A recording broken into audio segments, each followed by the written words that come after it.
Hello friends, welcome to IAS Kendra. Friends, 100 pages note series में ये सामान्य विज्ञान का चौथा लेक्चर है, फोर्थ लेक्चर है। बाकी सारे सब्जेक्ट्स के प्लेलिस्ट के लिंक डिस्क्रिप्शन बॉक्स में दिए हुए हैं, तो आप जाकर बाकी वीडियोज को भी जरूर देख सकते हैं। अब बात करें इस नोट्स की, तो डिस्क्रिप्शन बॉक्स में टेलीग्राम चैनल का भी लिंक दिया हुआ है, तो आप जाकर उस चैनल का सब्सक्रिप्शन भी ले सकते हैं इस नोट्स के PDF के लिए।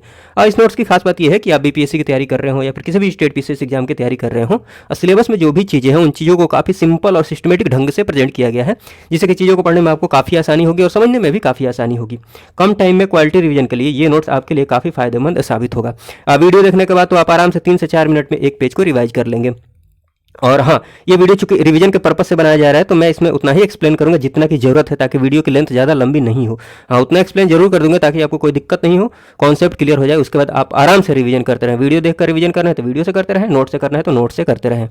खैर चलिए, बिना किसी देरी के इस वीडियो को शुरू करते हैं। इस वीडियो में हम बात करने वाले हैं फिजिक्स के अंतर्गत प्रकाश टॉपिक की बात करेंगे, लाइट की बात करेंगे। देखिए, प्रकाश की बात की जाए, लाइट की बात की जाए, तो सबसे पहले तो आपको यही ध्यान में रखना है कि इसकी जो प्रकृति होती है, ये द्वैत प्रकृति को शो करता है। प्रकाश डेल नेचर को शो करता है, अर्थात इसके पास एक तो कण वाली प्रकृति होती है, पार्टिकल नेचर, और दूसरी प्रकृति तरंग वाली होती है, वेव नेचर। देखिए, इसके पास भले ही वेव नेचर होता है, तरंग वाली प्रकृति होती है इसके पास, ये तो मैंने बहुत दूर दूर दिखा दिया है ना, लेकिन इसकी वेवलेंथ काफ़ी कम होती है, काफ़ी कम, इसीलिए सीधी रेखा में संचरण करता हुआ प्रतीत होता है। थोड़ा सा ध्यान रखिएगा, ये सीधी रेखा में संचरण करता हुआ, ट्रेवल करता हुआ प्रकाश प्रतीत होता है। हाँ, प्रकाश तरंग की बात की जाए, लाइट वेव की बात की जाए, तो ये निर्वात से भी गुजर सकता है प्रकाश। लेकिन ध्वनि तरंग की बात की जाए तो ये निर्वात से नहीं गुजर पाएगी। जब आप वैक्यूम में बोलेंगे ना, जहाँ पर वैक्यूम क्रिएट किया गया है वहाँ पर बोलते हैं, कोई मीडियम नहीं है वहाँ पर, तो वहाँ पर बोलेंगे तो आपकी आवाज़ दूसरे तक नहीं पहुँच पाएगी, लेकिन लाइट पहुँच जाएगी वैक्यूम में भी, मतलब एक जगह से दूसरी जगह। हाँ, वेवलेंथ की बात की जाए तो वेवलेंथ की रेंज ध्यान में रखिएगा, 400 नैनोमीटर से लेकर 700 नैनोमीटर। और एंगस्ट्रम में आप एंगस्ट्रम में भी ध्यान रख सकते हैं, 4000 एंगस्ट्रम से लेकर 7000 एंगस्ट्रम तक। नैनोमीटर अर्थात 10⁻⁹, ठीक है, और एंगस्ट्रम का मतलब 10⁻⁻10। हाँ, और ये बात, हाँ, ये जो रेंज दिया हुआ है ना, ये जो रेंज दी हुई है, ये हो सकता है कहीं पर थोड़ा इधर उधर दिया हो, इधर उधर ये डेटा, बट NCERT में यही दिया हुआ है, तो आप इसी को ध्यान में रखिए। थोड़ा इधर उधर होगा तो आप मैनेज कर लीजिएगा। उसके बाद स्पीड की बात की जाए, प्रकाश के स्पीड की बात, प्रकाश की जो स्पीड होती है, इसकी जो चाल होती है, सबसे अधिक होती है कहाँ पर? निर्वात में। याद रखिएगा कितना, 3 × 10⁸ मीटर पर सेकेंड। इंपॉर्टेंट है, ध्यान रखिएगा। अपवर्तनांक की बात की जाए, रिफ्रैक्टिव इंडेक्स की बात की जाए, तो देखिए ज़्यादा टेक्निकली इसमें अंदर जाने की जरूरत नहीं है, बस मोटा मोटी आप ये ध्यान रख लीजिए कि जो अपवर्तनांक होता है वो क्या होता है, प्रकाश की जो चाल है ना निर्वात में, वो माध्यम के रिस्पेक्ट में ये बता देता है अपवर्तनांक। चाहे इतना डायरेक्ट याद रखिए, म्यू जो है अपवर्तनांक है, वो प्रकाश की चाल निर्वात में अपॉन प्रकाश की चाल किस में? माध्यम में। प्रकाश की चाल निर्वात में और प्रकाश की चाल माध्यम में जो ये रेशियो है, ये अनुपात है, ये क्या देता है? अपवर्तनांक दे देता है। देखिए एग्जाम्पल से समझाता हूँ आपको। ये जो दिया हुआ है ये नीचे वैल्यू, इसका मतलब क्या है, ये मान लेते हैं ये बाउंड्री खींच दिया, इधर की तरफ निर्वात है और नीचे भी निर्वात ही है। इधर से लाइट की कोई रे आ रही है, इधर स्पीड कितनी होगी? 3 × 10⁸ मीटर पर सेकंड। नीचे अब ये लाइट इधर आएगी, इधर भी निर्वात ही है, तो इधर भी स्पीड कितनी होगी? 3 × 10⁸ मीटर पर सेकंड। अब देखिए म्यू आप यहाँ पर निकालने जाएंगे तो म्यू इक्वल टू क्या हो जाएगा? प्रकाश की जो चाल है निर्वात में, मतलब इधर की तरफ 3 × 10⁸ मीटर पर सेकंड, और नीचे मीडियम की तरफ, माध्यम की तरफ भी निर्वात ही था, तो उधर भी स्पीड क्या लेंगे? 3 × 10⁸ मीटर पर सेकंड। अब काटेंगे तो ये 1 हो जाएगा, तो 1 से आपको ये आइडिया लग गया कि प्रकाश हम निर्वात की बात कर रहे हैं। अब देखिए जल की बात कर लीजिए, या फिर कांच से एग्जाम्पल, कांच वाला एग्जाम्पल ले लेते हैं। मान लेते हैं नीचे की तरफ कांच है और इधर की तरफ निर्वात है, यहाँ से कोई रे आ रही है प्रकाश की, इधर स्पीड कितनी होगी? 3 × 10⁸ मीटर पर सेकंड, ठीक है। कांच की तरफ जाएंगे तो आप कॉमन सेंस भी लगाकर बता सकते हैं कि जब जैसे ही ये लाइट इधर की तरफ जाएगी, कांच के अंदर इंटर करेगी, तो निर्वात में सबसे ज़्यादा स्पीड होती है, ये जान चुके हैं कि निर्वात में प्रकाश की चाल सबसे अधिक होती है। इसका मतलब कांच में क्या हो जाएगी? कम हो जाएगी। और इतना ध्यान, ये रटना नहीं है, मैं समझाने के लिए बोल रहा हूँ। स्पीड होती है कांच में कितनी? 2 × 10⁸ मीटर पर सेकंड, लगभग ये स्पीड होती है। अब इसके अकॉर्डिंग आप म्यू पता करने जाएंगे तो देखिए क्या हो जाएगा। ये निर्वात में चाल कितनी है? 3 × 10⁸ मीटर पर सेकंड, और नीचे ये कितना है? 2 × 10⁸, ठीक है। अब ये तो दोनों कट जाएंगे, ये 2 से 3 में जब डिवाइड करेंगे तो कितना आएगा? 1.5 आ जाएगा, ठीक। आप समझ पा रहे हैं इस बात को? तो देखिए यहाँ पर म्यू जो दिया हुआ है 1.5, तो आप इससे समझ पाए होंगे कि निर्वात में म्यू की वैल्यू 1 है, लेकिन कांच में म्यू की वैल्यू बढ़ जा रही है। इसका मतलब यही ना हुआ कि जितना ज़्यादा डेंस एरिया की तरफ लाइट जाएगी, जहाँ पर मतलब चाल कम हो रही है, गति कम हो रही है, म्यू की वैल्यू बढ़ेगी। तो आप बस ये दिमाग में सेट कर लीजिए कि म्यू की वैल्यू अगर ज़्यादा है, म्यू की वैल्यू बढ़ रही है। यहाँ पर देखिए 1.33 है, कांच के लिए 1.5 है, ये वैल्यू याद रखिएगा, इंपॉर्टेंट है। जल के लिए 1.33, कांच के लिए 1.5, हीरा के लिए 2.4। तो म्यू की वैल्यू बढ़ रही है, इसका मतलब जो मीडियम है ना, ये तो निर्वात है, इधर की तरफ जो ये मीडियम है, ये म्यू के बढ़ने के साथ साथ ये डेंस होते जा रहा है, सघन होते जा रहा है, भीड़ भाड़ ज़्यादा है इधर। कहने का मतलब ये है, खाली रोड है तो आप आराम से एकदम मतलब तेज़ी में निकल सकते हैं रोड पर, कोई दिक्कत नहीं आएगी, कोई प्रॉब्लम नहीं आएगी। वहीं भीड़ भाड़ होती है तो आपको दिक्कत होती है ना चलने में, थोड़ी स्पीड आपकी कम हो जाती है। तो वैसे ही यहाँ पर समझिए, जितना ज़्यादा सघन होगा मीडियम, जितना ज़्यादा सघन होगा, जितना ज़्यादा डेंस होगा, वहाँ पर चाल कम होगी। म्यू से आपको यही पता चलेगा कि जिसकी म्यू की वैल्यू जितना ज़्यादा है, जितनी ज़्यादा है, वो उतना ही सघन है, उतना ही डेंस है। अब डेंस है तो वहाँ चाल कम होगी। आप समझ पाए हैं? तो देखिए, निर्वात में 1 होती है वैल्यू म्यू की, जल की वैल्यू 1.3, मतलब जल के लिए म्यू की वैल्यू, कांच के लिए म्यू की वैल्यू 1.5, हीरा के लिए 2.4। तो ये वैल्यू भी याद रख लीजिएगा। और वैल्यू के अकॉर्डिंग आपको अगर एग्जाम में क्वेश्चन पूछ लिया जाता है कि किसकी चाल कम होगी, किसकी चाल ज़्यादा होगी, तो इससे आप डिसाइड कर लेंगे। इसमें म्यू की वैल्यू ज़्यादा है, मतलब ये ज़्यादा डेंस है, तो यहाँ पर चाल कम होगी। निर्वात में सबसे अधिक, तो वही यहाँ पर दिखाया है, निर्वात में सबसे अधिक, उसके बाद जल में, उसके बाद कांच में, हीरा में सबसे कम, अगर इन चारों की बात की जाए तो। ठीक है, चलिए उसके बाद ये थोड़ी सी बातें ध्यान में रख सकते हैं कि सूर्य के प्रकाश का पृथ्वी तक पहुंचने में कितना टाइम लगता है, औसतन 8 मिनट 20 सेकंड। ये भी ध्यान रख लीजिएगा कि मानव नेत्र जो है ना, जिस तरंग के लिए सर्वाधिक सुग्राही है, मोस्ट सेंसिटिव है, वो वेवलेंथ क्या है, 555 नैनोमीटर। एंगस्ट्रम में आप इसको बदलेंगे तो 5550 एंगस्ट्रम। दर्पण की बात कर ली जाए, मिरर की बात कर ली जाए, तो आप इसको मुख्य रूप से 2 भाग में कैटेगराइज करके देख सकते हैं। एक तो हो जाएगा समतल दर्पण, प्लेन मिरर, एक हो जाएगा गोलीय दर्पण, स्फेरिकल मिरर। स्फेरिकल मिरर को आप फिर से 2 भाग में कैटेगराइज करके देख सकते हैं। एक हो जाएगा उत्तल दर्पण, कॉन्वेक्स मिरर, एक हो जाएगा अवतल दर्पण, कॉनकेव मिरर। इसको स्फेरिकल मिरर क्यों बोलते हैं, गोलीय दर्पण क्यों बोलते हैं, ये समझाने की कोशिश करता हूँ, साथ में आप समतल दर्पण भी समझ जाएंगे इसी से। मान लीजिए ये कोई स्फेयर है, ये कोई गोला है, इसकी कुछ त्रिज्या होगी। अब जो ये दर्पण होते हैं ना, उत्तल दर्पण, अवतल दर्पण, ये स्फेयर के ही पार्ट होते हैं, स्फेयर के ही पार्ट होते हैं। एक काम कीजिए, यहाँ से काट लेते हैं, यहाँ से मान लीजिए कांच का गोला है, यहाँ से काट लिया, काटेंगे तो ये जो हिस्सा मिलेगा आपको ना, ये कटोरा जैसा, आप समझ पा रहे हैं, इमेजिन कर लीजिएगा कटोरा जैसा हिस्सा जो मिलेगा। अब इसको कलई कर दीजिए पीछे से, तो कलई कर देंगे तो ये दर्पण हो जाएगा। अब एक बात बताइए, इस वाले हिस्से की कुछ त्रिज्या होगी ना, क्या त्रिज्या होगी, जो इस गोले की त्रिज्या है, इस स्फेयर की त्रिज्या है। हाँ, दर्पण के केस में उसी त्रिज्या को बोलते हैं वक्रता त्रिज्या, रेडियस ऑफ कर्वेचर। अब समझिएगा इस बात को, ये जो मुड़ा हुआ है, जितना ज़्यादा मुड़ा हुआ है, इसकी त्रिज्या उतनी छोटी होगी, उतना पास में होगी, मतलब उतनी कम होगी त्रिज्या, उसका सेंटर उतना पास में होगा। वैसे ही इसको बढ़ाते जाइए, इसका सेंटर दूर भागते जाएगा, मतलब त्रिज्या बढ़ते जाएगी, और बड़ा कर दीजिए। और अब एक टाइम आएगा, एक काम कीजिए, इसको बिल्कुल सीधा कर दीजिए। ठीक है, अब जैसे ही सीधा करेंगे, इसके लिए जो सेंटर है इनफाइनाइट पर भाग जाएगा, तो इसके लिए जो त्रिज्या हो जाएगी वो क्या हो जाएगी, अनंत हो जाएगी, इनफाइनाइट हो जाएगी, इन्फिनिटी हो जाएगी। ठीक, आप समझ पा रहे हैं इस बात को। वही होता है समतल दर्पण वाले केस में। इसमें तो चलिए कुछ ना कुछ वक्रता त्रिज्या आपको यहाँ पर मिल जाएगी, बट समतल दर्पण वाले में आप क्या बोलेंगे कि त्रिज्या मिल ही नहीं रही, इसका मतलब इसकी त्रिज्या क्या हो गई है, इसका जो सेंटर है कहाँ भाग गया है, इनफाइनाइट पर। इसीलिए इसकी जो वक्रता त्रिज्या होती है कितनी होती है, अनंत, इनफाइनाइट। ध्यान रखिएगा। हाँ, समतल दर्पण जो है, इसमें जो प्रतिबिंब बनता है वो हमेशा आभासी बनता है, सीधा बनता है एवं वस्तु के बराबर बनता है। गोलीय दर्पण में, उत्तल दर्पण की बात की जाए तो यहाँ पर प्रतिबिंब की बात की जाए तो हमेशा, ध्यान रखिएगा, हमेशा आभासी बनेगा, हमेशा आभासी बनेगा, हमेशा सीधा बनेगा और हमेशा छोटा बनेगा। तो ये हमेशा ऐसा ही बनता है, इसलिए आपको ये ध्यान में रखना है। इसमें चेंज हो सकता है पोजीशन के अकॉर्डिंग अवतल दर्पण में, तो इसमें आप ना भी ध्यान में रखेंगे तो चलेगा। उत्तल दर्पण के अनुप्रयोग की बात की जाए, एप्लीकेशन की बात की जाए, तो मोस्ट जो इंपॉर्टेंट एग्जाम्पल है, अनुप्रयोग है, वो ये ध्यान में रखना है। साइड मिरर के रूप में, वाहन के साइड मिरर के रूप में उत्तल दर्पण का प्रयोग किया जाता है। बहुत ही इंपॉर्टेंट एग्जाम्पल है एग्जाम पर्सपेक्टिव से। बाकी ये ध्यान रख सकते हैं स्ट्रीट लाइट्स वगैरह में, सन ग्लासेज आदि में, ठीक है ना, उत्तल दर्पण का प्रयोग। उसके बाद अवतल दर्पण की बात की जाए तो इसके एप्लीकेशन में सबसे इंपॉर्टेंट जो एग्जाम्पल है वो ये है कि शेविंग दर्पण के रूप में, दाढ़ी बनाने वाले दर्पण के रूप में अवतल दर्पण का प्रयोग किया जाता है। बहुत इंपॉर्टेंट एग्जाम्पल है। उसके बाद एक दो एग्जाम्पल ये सब मतलब देख सकते हैं सर्च लाइट में, टॉर्च में, या फिर वाहन की हेडलाइट्स में, दंत विशेषज्ञों द्वारा दांतों के इलाज आदि में, ठीक। बट ये आपको ध्यान में रखना है, शेविंग दर्पण यहाँ पर और उत्तल में ये साइड मिरर के रूप में। ये बात भी ध्यान रख सकते हैं कि किसी व्यक्ति का पूरा प्रतिबिंब देखने के लिए समतल दर्पण की न्यूनतम ऊंचाई कितनी होनी चाहिए, कितनी होनी चाहिए? व्यक्ति की जितनी ऊंचाई है ना उसका आधा, कम से कम इतना तो जरूर होना चाहिए। मान लीजिए व्यक्ति की ऊंचाई 170 सेंटीमीटर है, अब इसका पूरा प्रतिबिंब देखना है तो जो समतल दर्पण है उसकी कम से कम ऊंचाई कितनी होनी चाहिए? इसका आधा मतलब कितना हो जाएगा? 85 सेंटीमीटर। 2 से आप डिवाइड कर दीजिए।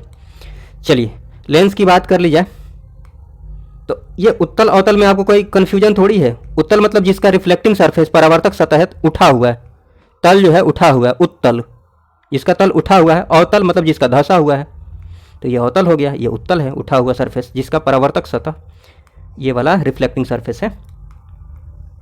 लेंस की बात कर ली जाए, उत्तल लेंस, इसमें भी देख लीजिए ये उठा हुआ जो है ये उत्तल लेंस हो गया। रिफ्लेक्टिंग सरफेस की बात की जाए इसमें दोनों तरफ होता है तो उठा ही हुआ है। यहाँ पर बात करें, रिफ्लेक्टिंग बोल रहा हूँ, रिफ्रैक्टिंग यहाँ पर होगा, यहाँ पर रिफ्रैक्शन होगा। और यहाँ पर बात कर ली जाए लेंस की बात कर ली जाए, मतलब अवतल लेंस की बात कर ली जाए, अवतल तल क्या है? धंसा हुआ है, दोनों तरफ से धंसा हुआ है, ठीक है। तो खैर ये बहुत इंपॉर्टेंट बात नहीं है। हाँ ये आपको ध्यान में रखना है, थोड़ा सा समझा देता हूँ। हाँ तो उत्तल लेंस की बात करें, देखिए मैं समझाने की कोशिश करता हूँ। मान लेते हैं ये कोई उत्तल लेंस है, अब यहाँ से कोई रे ऐसे गुजारते हैं, ठीक है, ये लाइट की रे है, किरण है। आपको ये बात ध्यान में रखनी है कि जिधर की तरफ मोटाई, ये इस लेंस की बात की जाए तो इसकी मोटाई इधर की तरफ कम है, इधर की तरफ ज़्यादा है, तो जिधर की तरफ मोटाई ज़्यादा होगी ना, ये रे जब ऐसे जाएगी रिफ्रैक्ट होने के बाद, रिफ्रैक्शन के बाद ये लाइट जिधर मोटाई ज़्यादा उधर की तरफ झुकेगी। समझ पाए हैं आप? वैसे ही मान लेते हैं कोई रे इधर से भेजते हैं, ये किधर की तरफ जाएगी? इधर की तरफ जाएगी। मतलब यहाँ से पार होने के बाद लेंस से ये जो रे हैं, ये किरणें हैं, ये मिल रही हैं, एक पॉइंट पर मिल रही हैं, एक बिंदु पर मिल रही हैं, कन्वर्ज हो रही हैं, इसीलिए इसको कन्वर्जिंग लेंस भी बोलते हैं, अभिसारी लेंस बोलते हैं। बट अवतल लेंस को क्या बोलते हैं? डाइवर्जिंग लेंस, अपसारी लेंस बोलते हैं। इसलिए मैंने इतना समझाया। ये क्वेश्चन पूछा हुआ भी है, अभिसारी लेंस, अपसारी लेंस, आपको पता होना चाहिए डिफरेंस, किसको अपसारी बोलते हैं, किसको अभिसारी बोलते हैं। जैसे ये अपसारी क्यों दिख रहा है, ये अपसारी क्यों लिखा हुआ, देखिए ये क्या है? कॉनकेव लेंस है, अवतल लेंस है। अब यहाँ से एक रे भेजिए, अब इसमें देखिए मोटाई इधर की तरफ ज़्यादा है, तो जिधर मोटाई ज़्यादा है उधर की तरफ रे को घुमा दीजिए, किरण को घुमा दीजिए, बेंड कर दीजिए। अब यहाँ से कोई रे भेजिए, अब जिधर मोटाई ज़्यादा है उधर की तरफ ये भाग जाएगी, मतलब उधर की तरफ बेंड हो जाएगी लाइट। अभी अपवर्तन में हम देखेंगे इस बात को, आप समझ पाए इस बात को। अब एक बात बताइए, यहाँ से पार होने के बाद, रिफ्रैक्ट होने के बाद, ये जो लेंस है, ये रे और ये रे, बताइए मिलेंगी? कभी नहीं मिल रही है, फैल रही हैं, डाइवर्ज हो रही हैं, इसीलिए इसको डाइवर्जिंग लेंस अर्थात अपसारी लेंस बोलते हैं। चलिए उत्तल लेंस के एप्लीकेशन की बात कर ली जाए, इसका जो अनुप्रयोग है, इसके एप्लीकेशन की बात की जाए तो माइक्रोस्कोप में, कैमरा में, हाँ ये इंपॉर्टेंट है, ध्यान रखिएगा। पढ़ने वाले जो ग्लासेज होते हैं उसमें उत्तल लेंस का प्रयोग होता है। दूरदृष्टि अर्थात हाइपरमेट्रोपिया के निवारण के लिए, दूरदृष्टि के सुधार के लिए उत्तल लेंस का प्रयोग किया जाता है। दूरदृष्टि में क्या होता है ना कि दूर की चीज़ें ठीक से दिखती हैं, नज़दीक की चीज़ों को देखने में दिक्कत होती है, ठीक, तो ध्यान में रखिएगा। उसके बाद अवतल लेंस की बात कर ली जाए तो इसके एप्लीकेशन में आपको यही ध्यान में रखना है, इंपॉर्टेंट है, निकट दृष्टि दोष के निवारण के लिए अवतल लेंस का प्रयोग किया जाता है। मायोपिया, निकट दृष्टि दोष को क्या बोलते हैं? मायोपिया बोलते हैं। इसमें निकट की चीज़ें ठीक दिखती हैं, दूर की चीज़ें देखने में दिक्कत होती है। चलिए हाँ, लेंस की शक्ति की बात कर लीजिए तो ये फॉर्मूला थोड़ा सा ध्यान रख लीजिएगा, उसके बाद इसकी जो यूनिट होती है वो ध्यान रख लीजिएगा। लेंस की शक्ति की बात की जाए, पावर की बात की जाए तो क्या होता है? 1/f। ये f जो है ना फोकस दूरी है, फोकल लेंथ है। आप समझ पा रहे हैं?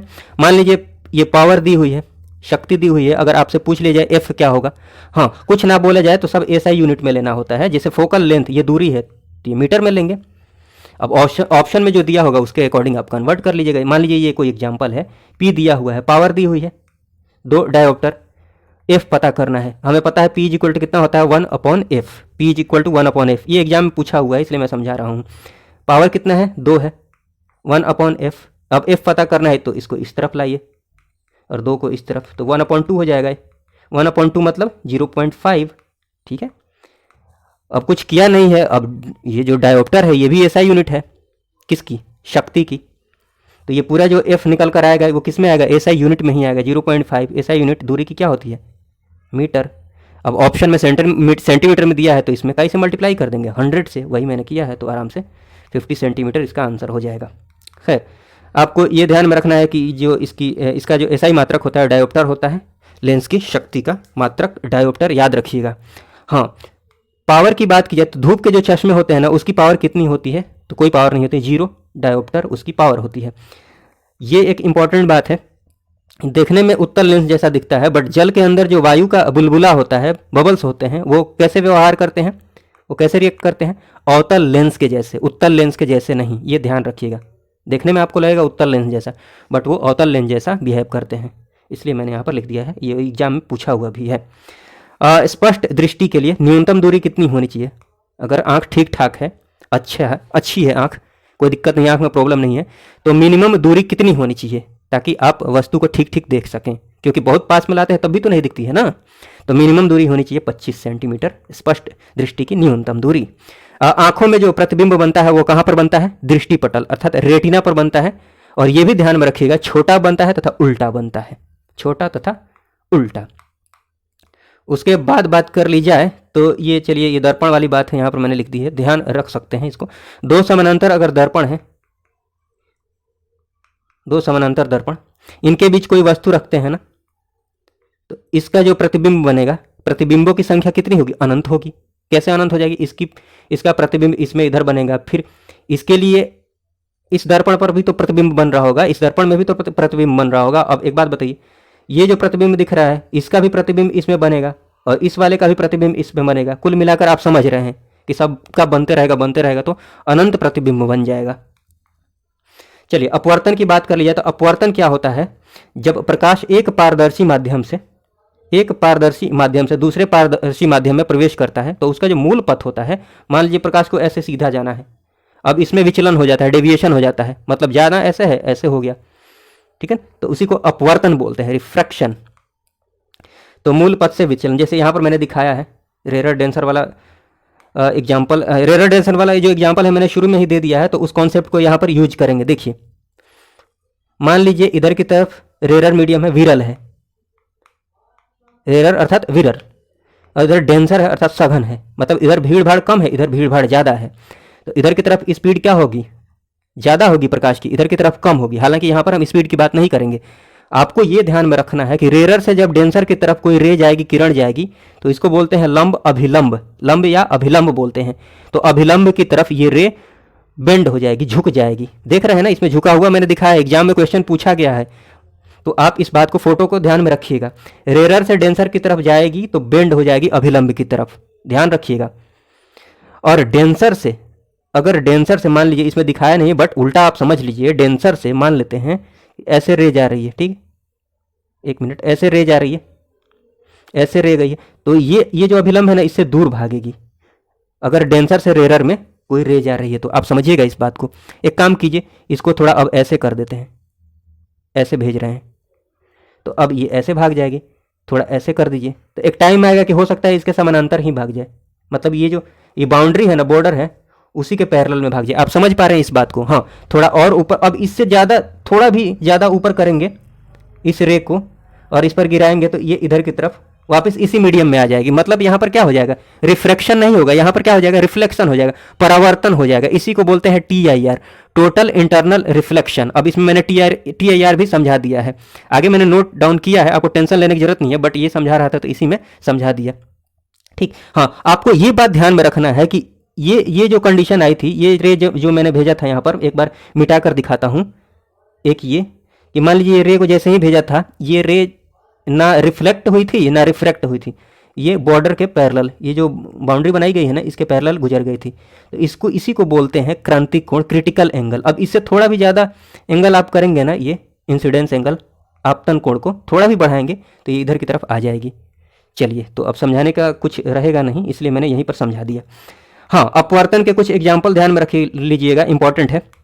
जैसे अपवर्तन के कुछ इंपॉर्टेंट एग्जाम्पल में तारों का टिमटिमाना तो आप ध्यान रखिएगा ही। सबसे इंपॉर्टेंट एग्जाम्पल जो है वो ये है, जो वास्तविक सूर्योदय होता है ना, वास्तविक सूर्योदय से कुछ मिनट पहले ही सूर्य दिखने लगता है।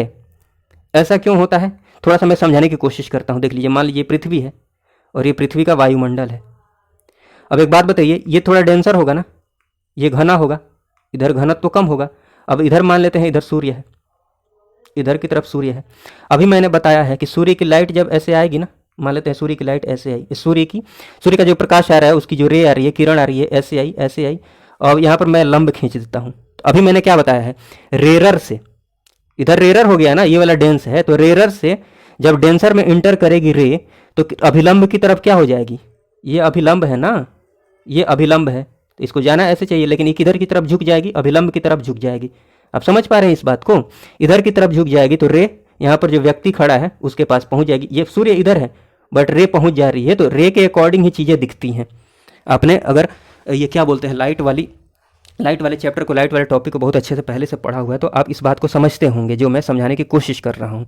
खैर, आप इतना ध्यान रख लीजिए, नहीं भी समझ में आ रहा है तो बस इतना ध्यान रखिए कि वास्तविक सूर्योदय से कुछ मिनट पहले ही सूर्य का दिखना जो है ये अपवर्तन का ही एग्जाम्पल है। हाँ, जल में जो डूबी हुई छड़ी होती है, ठीक है, का बाहर से आप देखेंगे तो छोटी दिखेगी और मुड़ी हुई दिखेगी। उसके बाद देखा जाए तो पानी में जो सिक्के पड़े होते हैं, आप ऊपर से देखेंगे तो थोड़ा उठा हुआ प्रतीत होता है, लगता है कि ऊपर उठा हुआ है सिक्का। ये एक इंपॉर्टेंट बात है, ध्यान रखिएगा। प्रकाश का माध्यम बदलने के बावजूद भी फ्रीक्वेंसी जो है ना, आवृत्ति जो है, ये चेंज नहीं होती है। इंपॉर्टेंट बात है, ध्यान रखिएगा। उसकी वेवलेंथ बदल सकती है, उसकी चाल बदल सकती है, बट फ्रीक्वेंसी नहीं चेंज होगी, आवृत्ति नहीं चेंज होगी। ये TIR मैंने समझा दिया है। TIR के लिए कंडीशन क्या है कि प्रकाश जो है ये सघन से डेंसर में जाना चाहिए, डेंसर से विरल की तरफ जाना चाहिए, रे को, ये मैंने समझा दिया है ऊपर। कंडीशन क्या होना चाहिए, आपतन कोण जो है ना, इंसिडेंस एंगल, वो क्रांतिक कोण से अधिक होना चाहिए। ये बहुत इंपॉर्टेंट नहीं है, बट ऊपर वाली बात ध्यान रखिएगा। और साथ में ये भी ध्यान में रख लीजिएगा, समझा ही दिया है मैंने। हाँ, एग्जाम्पल आपको विशेष रूप से ध्यान रखना है कि TIR के सिद्धांत पर कौन कौन से एग्जाम्पल, इंपॉर्टेंट एग्जाम्पल है जो कार्य करते हैं। एक तो प्रकाश तंतु, ऑप्टिकल फाइबर आपने स्टेशन वगैरह पर या फिर देखा होगा, चाइनीज लाइटें होती हैं ना, ऐसे आपने देखा होगा, पतली पतली ऐसे निकली हुई होती हैं। इसको जब आप इसको चालू करते हैं, ऑन करते हैं, लाइट यहाँ जलती है, बट ये लाइट यहाँ पर, ये जो एंड पॉइंट है ना, यहाँ पर चमकते हुए काफ़ी तेज लाइट दिखती है। क्यों? इसको थोड़ा मैं मोटा बनाकर दिखाता हूँ। मान लीजिए थोड़ा सा, ये जो पतली सी ये तार है ना, तार जैसी आप फाइबर दिख रही है, फाइबर को थोड़ा चौड़ा बना देता हूँ, मोटा बना देता हूँ, मोटाई इसकी ज़्यादा कर समझाने के लिए। तो इसमें क्या होता है ना, लाइट यहाँ से लाइट जैसे पहुँचेगी इसमें, फिर TIR होता है यहाँ पर, तो TIR होते यहाँ पर आ जाती है पूरी की पूरी लाइट, मतलब बाहर नहीं निकलकर यहाँ आ जाती है मैक्सिमम लाइट। इसीलिए यहाँ पर तेज लाइट चमकती है, जितनी तेज लाइट यहाँ पर चमकती है उतनी ही तेज यहाँ पर दिखती है। खैर, आपको एग्जाम्पल ध्यान में रखना है। ऑप्टिकल फाइबर, एंडोस्कोप, ये मेडिकल से संबंधित है। पेट में कुछ किसी चीज़ की जानकारी के लिए, मतलब पेट की प्रॉब्लम देखने के लिए, पेट के अंदर की एंडोस्कोप का यूज करते हैं। उसके बाद मृग मरीचिका का बनना, कटे हुए हीरे का जगमगाना आदि, ये एग्जाम्पल, ये जिनको हाईलाइट किया है ना, बहुत इंपॉर्टेंट एग्जाम्पल्स हैं, तो ये ध्यान रखिएगा। स्कैटरिंग की बात कर ली जाए, प्रकीर्णन की बात कर ली जाए, तो देखिए इसमें कुछ समझाने वाली विशेष बात है नहीं, डायरेक्ट आप ध्यान में रख सकते हैं कि वायुमंडल में उपस्थित जो धूल कण है या फिर अन्य पदार्थ हैं, उनके जो सूक्ष्म कण हैं, उनके द्वारा टकराकर प्रकाश का सभी दिशाओं में फैल जाना, ये स्कैटरिंग है। हाँ, आपको जो विशेष रूप से इसमें बात ध्यान में रखनी है, एग्जाम्पल्स ध्यान में रखने हैं कि आकाश का जो नीला रंग दिखता है वो किसकी वजह से, स्कैटरिंग की वजह से, प्रकीर्णन की वजह से। इसके साथ साथ सूर्योदय एवं सूर्यास्त के समय जो सूर्य का लाल रंग दिखता है वो किसकी वजह से, स्कैटरिंग की वजह से ही दिखता है। इसको समझाने की कोशिश करता हूँ, हालांकि ये विजुअल देखने के बाद ये चीज़ें आसानी से समझ में आ जाएंगी, बट चलिए थोड़ा सा समझाता हूँ। प्रकीर्णन जो होता है ना, स्कैटरिंग जो होती है, उसका संबंध, उल्टा संबंध होता है किसके साथ, वेवलेंथ के साथ, तरंग दैर्ध्य के साथ उल्टा संबंध। मतलब जिसकी वेवलेंथ जितनी कम होगी उसमें स्कैटरिंग उतनी ज़्यादा होगी, जिसकी वेवलेंथ जितनी कम उसमें स्कैटरिंग उतनी ज़्यादा, जिसकी वेवलेंथ जितनी ज़्यादा उसकी स्कैटरिंग उतनी कम। समझ पाए हैं आप इस बात को? इसी वजह से ब्लू लाइट की वेवलेंथ कम होती है तो स्कैटरिंग ज़्यादा होता है, तो ब्लू लाइटें स्कैटर होती हैं, जिसकी वजह से आकाश जो है ना वो नीला नीला दिखता है। हाँ, अब ये सूर्योदय एवं सूर्यास्त के समय जो सूर्य का लाल रंग दिखता है, सूर्य लाल दिखता है, ये क्यों दिखता है? देखिए, बाकी सारी लाइटें जो है ना स्कैटर होकर उधर ही रह जाती हैं, लेकिन रेड लाइट जो है ना, इसकी वेवलेंथ सबसे ज़्यादा होती है। विजुअल की अभी हम बात करेंगे इसकी, इधर से इधर जब बढ़ेंगे ना तो वेवलेंथ बढ़ती है, तो रेड लाइट की वेवलेंथ सबसे ज़्यादा होती है, तो इसमें स्कैटरिंग उतनी कम होगी। जितनी ज़्यादा वेवलेंथ उतनी स्कैटरिंग कम, तो इसकी वेवलेंथ सबसे ज़्यादा है तो इसमें स्कैटरिंग सबसे कम होगी, तो स्कैटरिंग लाल में कम होती है, इसीलिए हमारी आंखों तक पहुंच पाती है ये, ठीक, क्योंकि सूर्योदय के समय दूर भी होता है ना, सूर्य दूर होता है। बाकी सारी लाइटें उधर ही रह जाती हैं, बट लाल जो लाइट है ना वो पहुंच पाती है हमारी आंखों तक। वैसे ही जो ये रेड लाइट ट्रैफिक वगैरह में यूज करते हैं, फिर रेलवे में यूज करते हैं, इसी वजह से रेड लाइट यूज करते हैं। क्यों? क्योंकि उसकी वेवलेंथ ज़्यादा होती है, तो वो स्कैटर नहीं होगी, वो लाइट दूर तक पहुंचेगी, दूर तक पहुंचेगी। आप समझ पाए हैं इस बात को। और हाँ, ये ऊर्जा का भी रिलेशन मैंने दिखा दिया है, तो ध्यान रख सकते हैं।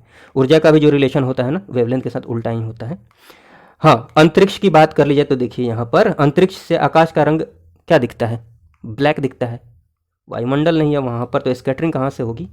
इसीलिए ब्लैक दिखता है आकाश का रंग।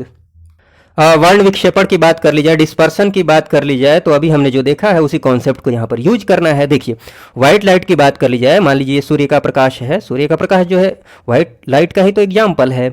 उसको जब प्रिज्म से गुजारेंगे उस लाइट को, तो ये जो व्हाइट लाइट है ये अपने कॉम्पोनेंट्स में टूट जाएगी लाइट। और इसके कॉम्पोनेंट्स कौन कौन से हो जाएंगे? विबजियोर, विबजियोर अर्थात violet, indigo, blue, green, yellow, orange, red अर्थात बैंगनी, जामुनी, नीला, हरा, पीला, नारंगी, लाल। हाँ, आपको ये बात ध्यान में रखनी है कि वेवलेंथ नीचे से ऊपर की तरफ बढ़ रही है। इसकी वेवलेंथ सबसे कम, उसके बाद जामुनी, उसके बाद ब्लू, फिर ग्रीन। ये मैंने आपको ये ध्यान में रखना है, रेड की वेवलेंथ सबसे ज़्यादा होगी, रेड की वेवलेंथ सबसे ज़्यादा होगी। अब देख रहे हैं ना आप यहाँ पर भी वही बात है जो यहाँ पर हमने देखा था स्कैटरिंग में। जिसकी वेवलेंथ जितनी ज़्यादा है ना, जितनी ज़्यादा है उसमें डेविएशन कम हुआ है, उसके जो मार्ग में डेविएशन कम हुआ है, विचलन कम हुआ है। देखिए ऐसे लाइट गई है, इसको जाना वैसे ऐसे चाहिए था, ठीक है, बट डेविएशन हुआ है, ये ऐसे गई है। फिर यहाँ डायरेक्ट देखिए ना बाहर में कैसे निकली है, ऐसे हो गई है। हाँ, वही बाकी लाइटों को देखिए, बाकी जो लाइट्स हैं उनकी बात की जाए, बाकी कलर की जिनकी वेवलेंथ कम है उनमें ज़्यादा डेविएशन हो रहा है, क्योंकि इनकी वेवलेंथ कम है।